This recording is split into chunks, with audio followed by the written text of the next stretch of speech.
Hi అండి, welcome to Rajshri tailor. ఈరోజు వీడియోలో మన ఓల్డ్ బ్లౌజుల్ని ఇప్పటికి సరిపడేటట్టు మనం ఎలా కుట్టుకోవాలో చూపిస్తాను. అయితే ఇది 4 సంవత్సరాల క్రితం కుట్టించుకున్న బ్లౌజ్ అనమాట. అయితే ఈ బ్లౌజ్కి వచ్చేసి డిజైన్ పెట్టారు కదా, శారీ కలరు ఎల్లో కలర్ అనమాట. బ్లౌజ్ వచ్చేసి బ్లూ కలర్ బార్డర్ వచ్చి ఎల్లో కలర్ శారీ అనమాట. అయితే ఇలా డిజైన్ అయితే అప్పుడు చేయించుకున్నారు. ఇప్పుడు ఆ డిజైన్ వద్దు, ఇప్పుడు హ్యాండ్స్కి మాత్రం ఏం పైపింగ్ మాత్రమే వేశారు. ముందు నెక్ కూడా ఉట్టి పైపింగే వేశారు. ఇప్పుడు మనం ఇదంతా కూడా ఓడ తీసేసేయాలి. ఈ డిజైన్ అంతా కూడా నీట్గా ఓడ తీసుకోవాలి. ఈ ఓడ తీసుకొని నేను ఎలా రిపేర్ చేస్తానో పూర్తిగా అయితే చూడండి వీడియోలో. ఇప్పుడు డిజైన్ బ్లౌజ్ని మనం ఇప్పుడు ట్రెండ్ ప్రకారం ఓల్డ్ బ్లౌజ్ని ఇప్పుడు ఎలా కుట్టుకోవాలో చూపిస్తాను. మొత్తం ఓడ తీసేసి మీకు మళ్ళీ చూపిస్తాను. పూర్తిగా అయితే ఓడ తీసుకోవటం అయిపోయింది. బ్లౌజు ఓడ తీసేసిన తర్వాత బ్యాక్ మనకి పలక మెడకి దాన్ని అనేది సపరేట్గా వేశారు కదా డిజైన్ని. ఆ డిజైన్ క్లాత్ అనేది ఇట్లా సపరేట్ చేసుకొని ఇట్లా పైపింగ్ అయితే వేశాను. పైపింగ్ వేసి ఆ పైపింగ్ కూడా నేను ఎక్స్ట్రా క్లాత్ అయితే తీసుకోలేదు. ఇదిగో ఇక్కడ ఉన్న క్లాత్ని ఇట్లా సపరేట్ చేసేసాను అనమాట. వెనకది కూడా ఓడ తీయచ్చు, నేను అది కానీ ఓడ తీయలేదు. ఇలా వచ్చింది కదా మనకి, అదంతా ఓడ తీసాను అనమాట. ఓడ తీసేసి ఒకవైపు వచ్చిందాన్ని నీట్గా ఐరన్ చేసుకొని ఇట్లా పైపింగ్ అయితే రెడీ చేసుకున్నాను. దాంట్లో వచ్చిన క్లాత్ తోటే నేను పైపింగ్ అనేది రెడీ చేశాను. అది ఫ్రిల్స్ పెట్టి కుట్టారు కాబట్టి మనకి క్లాత్ అనేది చాలా పొడవుగా వచ్చింది. అదే ఒకవైపుదే సరిపోయింది. పైపింగ్ రెడీ చేసుకొని మనం నీట్గా బ్లౌజ్ అంతా కూడా ఐరన్ చేసేసుకోవాలి. ఈ ఓడ తీసిన క్లాత్ని మొత్తాన్ని కూడా బ్లౌజ్ని ఇట్లా, ఎందుకంటే ఆల్రెడీ మనం కుట్లు ఓడ తీసేసాం కదా, ఆ కుట్టుల్లో అనేది మెలికలు తిరుగుతూ ఉంటుంది ఆ కుట్లు ఓడ తీసిన దగ్గర. అలా ఉండకుండా ఉండాలంటే నీట్గా ఐరన్ చేసుకొని ఇలా పైపింగ్ అనేది రెడీ చేసుకున్నాను. దాంట్లో వేస్ట్గా ఉన్నది తీసేసి ఇట్లా రెడీ చేసుకున్న పైపింగ్ని అయితే ఇట్లా కుట్టేస్తున్నాను అనమాట. రైట్ సైడ్ వైపుని పెట్టి మనకి ఎంతైతే కావాలో అంతైతే ఇలా ఒకవైపు అయితే కుట్టేశాను. ఇప్పుడు దీన్ని వచ్చేసి మనం నార్మల్గా బ్లౌజులకి స్ట్రైట్గా హ్యాండ్స్కి ఎలా వేస్తాము అలా వేసాను అనమాట. మనకి ఈ బ్లౌజ్కి ఎంత పొడవు ఉందో అంత పొడవున బ్యాక్ పార్ట్లో మనం ఫ్రంట్ అయితే ఏమి కదిలించాల్సిన పని లేదు. బ్లౌజ్ అంతా సెట్ అయిందంట వాళ్ళకి, అంటే సరిపోతుంది, మాకు వెనక ఈ డిజైన్ మాత్రమే తీసేయన్నారు. అందుకని నేను బ్లౌజ్ అంతా కూడా పూర్తిగా ఓడ తీయలేదు. షోల్డర్ దగ్గర కొంచెం ఓపెన్ చేసేసుకున్నా, పూర్తిగా కాకుండా. ఇలా ఓల్డ్ బ్లౌజుల్ని మనం ఆ డిజైన్ వద్దు అని అనుకుంటే ఇలా అప్పట్లో చాలామంది కూడా డిజైన్ బ్లౌజులు కుట్టించుకున్నారు కదా. డిజైన్ ఇప్పుడు వర్క్ వచ్చిన తర్వాత పైపింగు వర్కే ఫ్యాషన్ అయిపోయింది. ఇప్పుడు ఈ డిజైన్లు తక్కువగా వాడుతున్నారనమాట. ఇట్లా డిజైన్ బ్లౌజులు ఇష్టం లేదు అనుకున్న వాళ్ళు ఇలా అయితే రిపేర్ చేసుకోవచ్చు. దానికైతే సింగిల్ పాదం తీసేసి ఇప్పుడు మళ్ళీ నార్మల్ పాదం పెట్టేస్తున్నా. నార్మల్ పాదం పెట్టుకున్నాక ఇటు రెండు వైపులా కూడా మనం పైపింగ్ కుట్టేసాం కదా, దీన్ని ఇట్లా డబుల్ ఫోల్డింగ్ చేసేసుకోండి.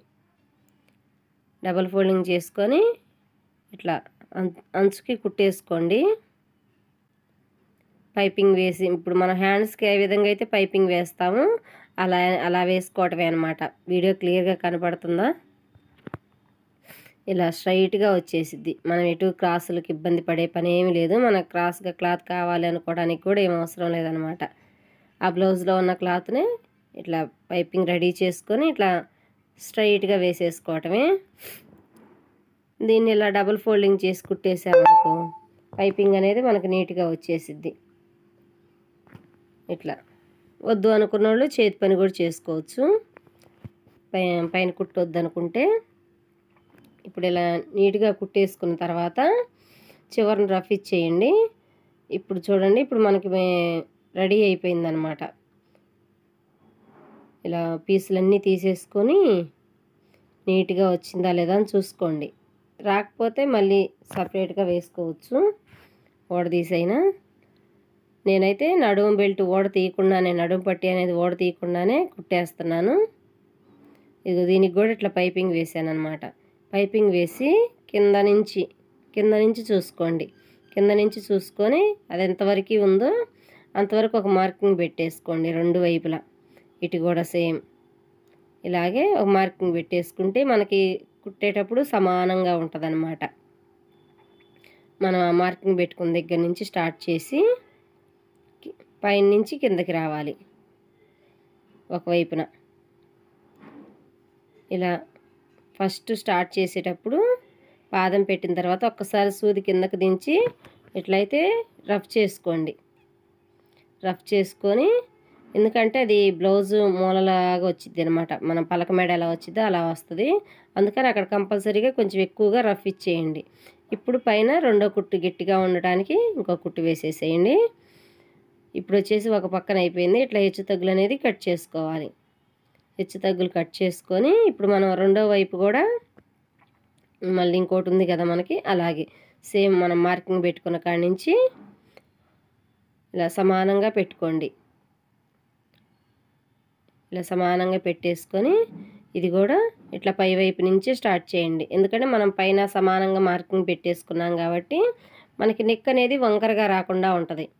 ఇట్లా రిపేర్ చేసేటప్పుడు చిన్న చిన్నగా ఇట్లా గుర్తులు పెట్టుకొని కంపల్సరీ చిన్న పాయింట్ను కూడా మనం దృష్టిలో పెట్టుకొని కుట్టాల్సి వచ్చింది, అది మర్చిపోకండి.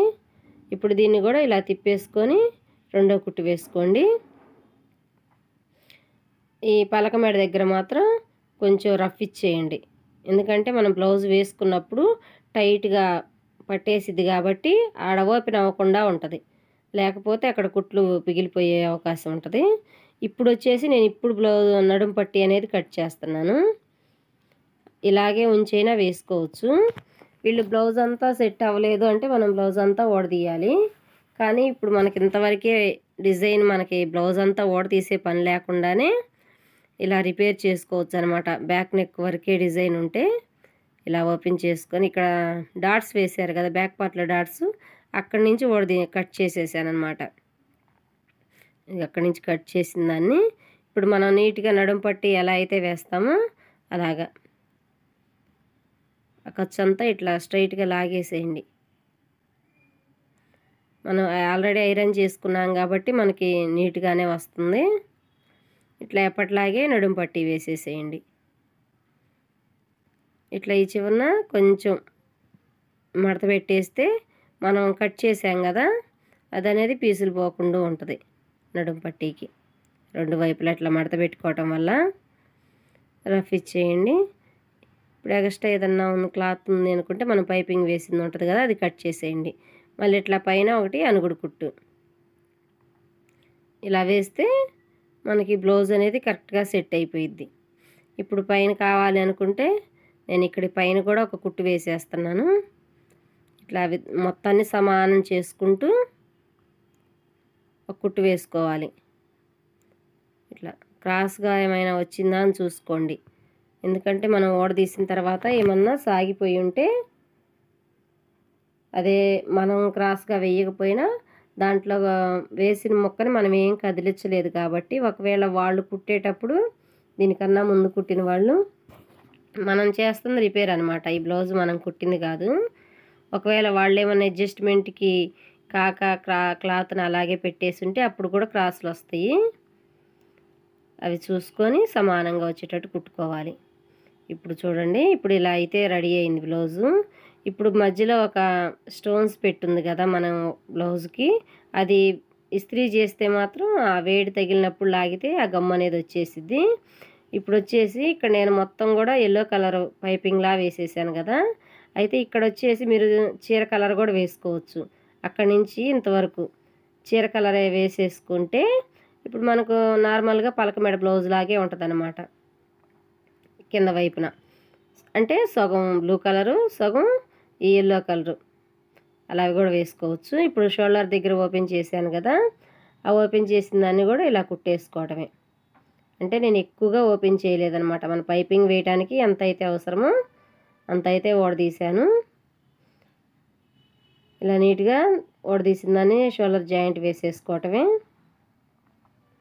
రెండో వైపు కూడా ఇట్లా నీట్గా సరి చేసుకోండి. సరి చేసుకొని ఇలా కుట్టేసుకోండి. ఫస్ట్లో మాత్రం బాగా రఫ్ ఇచ్చేయండి, మనం ఓడదీసాం కదా ఫస్టును లాస్ట్. ఇప్పుడు మనకి బ్లౌజ్ అయితే పూర్తిగా రెడీ అయిపోయింది. ఇప్పుడు మనకి ఇలా చేసుకోవటం వల్ల మనకి ఆ డిజైన్ వద్దు అని అనుకుంటే బ్లౌజ్ పక్కన పడేయాల్సి వచ్చింది కదా.